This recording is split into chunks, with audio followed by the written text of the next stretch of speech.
We have a great team and great partnership with the states and with the specialties. And I think as long as we just keep our head down and keep grinding, we're going to make progress on those issues that matters most to physicians and matters most to patients. Hello and welcome to the AMA Update video and podcast.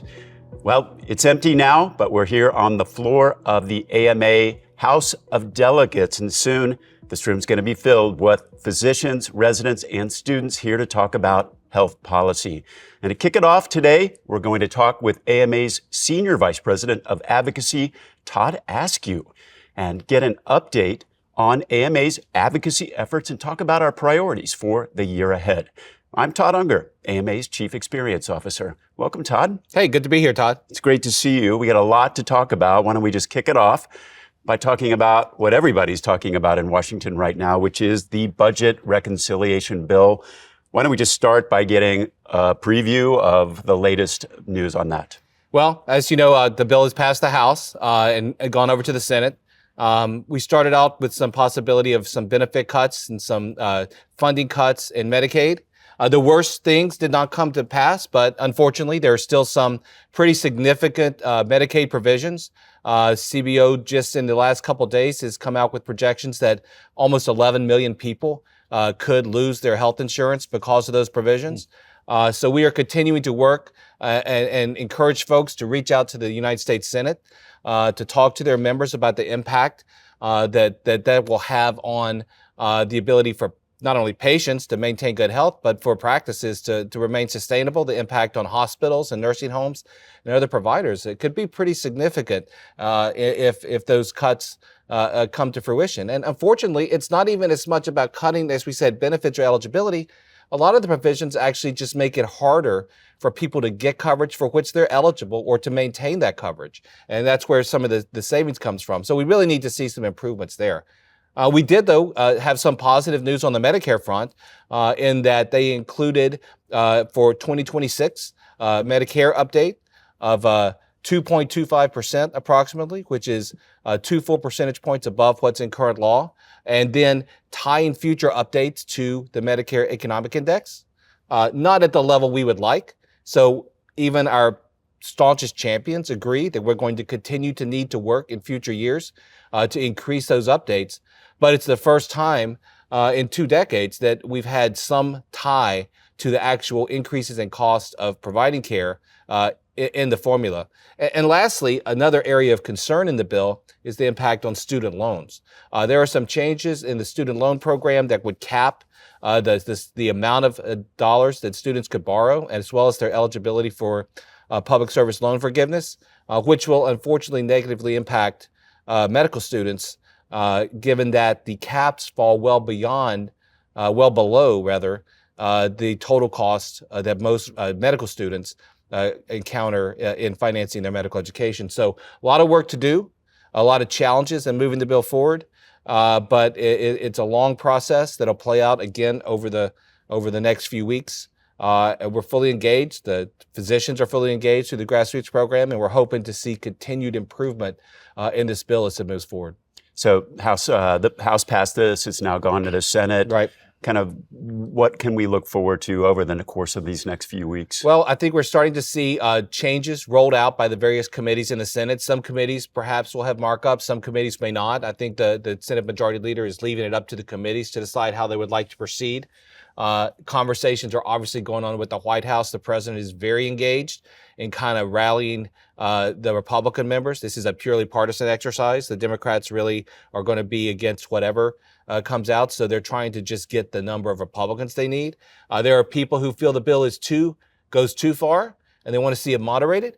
And there are people that feel the bill doesn't go far enough and they want to see bigger cuts imposed on various programs. And so that's the challenge the majority leader is going to have and the president's going to have in trying to bring them together to form some sort of consensus. And even if they can get there, then they have to send it back to the House where it only passed by 1 vote. And so anything they do in the Senate that upsets the balance that the House struck is going to be an issue for going back to that body. So it is not an easy path for them. That's the way the system was designed, though. When you're in a partisan exercise like reconciliation, there are very strict rules they have to adhere to, and the processes kind of constrain what they can do. And so it's a long road they have ahead. And we'll keep everybody updated, of course, as things roll out. Not the first set of changes here for medicine. There have been a lot of changes over the past 5 months. Talk to us a little bit about how your team and physicians have been reacting to all of the changes that affect medicine. Well, it is a torrent of changes, as you alluded to, not only with the legislative challenges on Capitol Hill, but the volume of changes being proposed by the administration. Just within the last week, the formal budget proposal was rolled out with an enormous amount of change for the Department of Health and Human Services, and including a lot of cuts. The proposed budget cuts funding by basically a quarter across all of HHS. NIH is cut by 40%. Wow. There's significant reorganization in NIH. They're going from like 19 institutes down to 8 through consolidation, and a lot of refocusing of what the research priorities will be. They've created a new administration for a healthy America, and they are consolidating into that HRSA, CDC, SAMHSA, all rolled into this new agency, which will be the primary vehicle to focus on wellness and prevention, and dozens and dozens of programs that all have constituencies are being eliminated or proposed to be eliminated in this budget. So, it's a struggle just to keep up with how many changes are being proposed. But we are engaged very closely, both monitoring what the administration's doing and talking to Congress, because Congress is going to have a say. The appropriators are going to be the ones to say, are we going to fund this new department or new organized department in the way that the administration would like? Or do we as Congress have the ultimate say in determining what programs we create and that we fund? So there's that tension going on right now that's really going to be something we've never really seen, I think, in this country, at least not in our lifetimes, this tension between the administration and Congress over who has the ultimate authority to create and fund and operate these programs. And so we are constantly engaged in trying to analyze and put our views in on where what direction some of these programs are going in. It's just so much uncertainty, given what you just said, plus the ground shifting. How do you balance something like that in the kind of macro environment with the priorities that we have? That's that's really important, because emanating from this House of Delegates, right? This is where our priorities come from. This is where our policies originate, and we're tasked with going forward. And so we have to really stay laser focused on those things that this House, that our membership, our board, has designated as the most important priorities affecting medicine. And I think based on polling we do and doctors we talk to, I think we have those priorities right? We know that physicians are concerned very much about Medicare payment rates. They're concerned about administrative burdens like prior authorization. They're concerned about scope of practice. They're concerned about the digital environment and the challenges they have in adapting to new technologies. And also the overriding theme, of course, is physician wellness and burnout. And all these challenges coming at all of us, what does that do to the physician's ability to take care of themselves and so that they can take care of their patients? And so that's where we try and focus.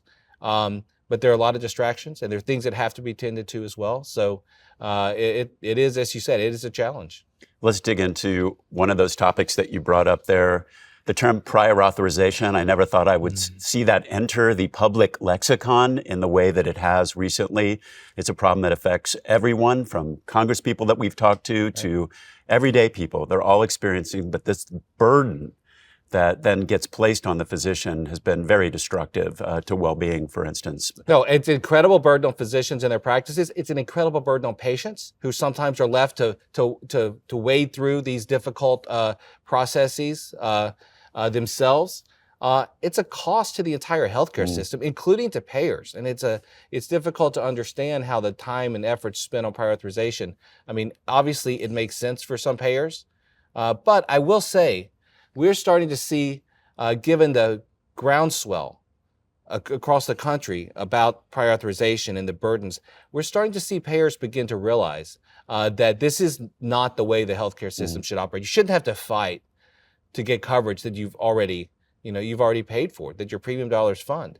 And so I think we're going to make some real progress. The new CMS administrator, Dr. Oz, in his confirmation hearing really made some wonderful points about prior authorization, the need to get the volume down of prior authorization requests, the need to limit the scope and the number of procedures and other things that are subject to prior authorization, the need to address continuity of care, to make sure that prior authorization is not disrupting the relationship and the ongoing care needs of patients. And so I think between the rules that are already in place and being being implemented, the interest of the administration in prior authorization, the public's attention to this now, as well as some legislative proposals. The Seniors Timely Access to Care Act has been reintroduced in both the House and the Senate now with a growing number of co-sponsors. I think we have a real opportunity, again, more so than ever before, to make substantial progress in lowering the burden put on folks and the system by prior authorization. All of that progress that you just talked about, it's such a great example of how organized medicine and the AMA can make a huge difference in this space. An additional priority that we're working on, of course, is around the scope of practice. Sure. This is something that physicians care deeply about. Our position is about physician-led, team-based care. There's activity at the federal level, activity at the state level. Tell folks about what's happening right now. So you're absolutely right. And that's what we're all about, where everybody has a critical role to play in the healthcare system. But physicians are the captain of the team. And ultimately, physicians are responsible for the care provided to their patients. And so we take these challenges very seriously. A lot of this is fought in the state level. And in our partnership, through the Scope of Practice partnership with specialties and with our state partners, and working directly with the state medical associations, we've really taken this on. Probably every state in the country has engaged in scope issues, and you're not always successful, but we are highly successful, because when we go to the states and we talk about, this is not about legislation, it should be about education, right? It should be about qualifications, and it should be about, the primacy of the physician. And patients want physicians. We know patients want physicians, involved in their care. And so we go through those battles every year. But you mentioned at the federal level, we are seeing an increasing number of efforts to impact scope issues at the federal level. And it's important that we continue to counter those because ultimately, and I think this resonates, it's about patient safety. It's about focusing on, what the patient wants. And we're right. And I understand there's some frustrations with some of the other non-physician providers, but there tend to be more frustrations with the system, probably frustrations that we all share. But we are constantly, vigilant about the need to protect the primacy of physician-led care. And that, again, another great reason to support the AMA, your state societies, your specialty societies, because we are dealing with just a torrent of issues around that, again, at the federal and state level. Todd, anything else you want to share in terms of insights from the Hill or the activity of the AMA advocacy team before this big meeting kicks off? I think that, there's a lot going on. And sometimes it feels like, well, why aren't we doing this? Why aren't we doing that? We got to be everywhere. You can't be everywhere all at once. But we have our focus. We have our priorities. We have the right priorities.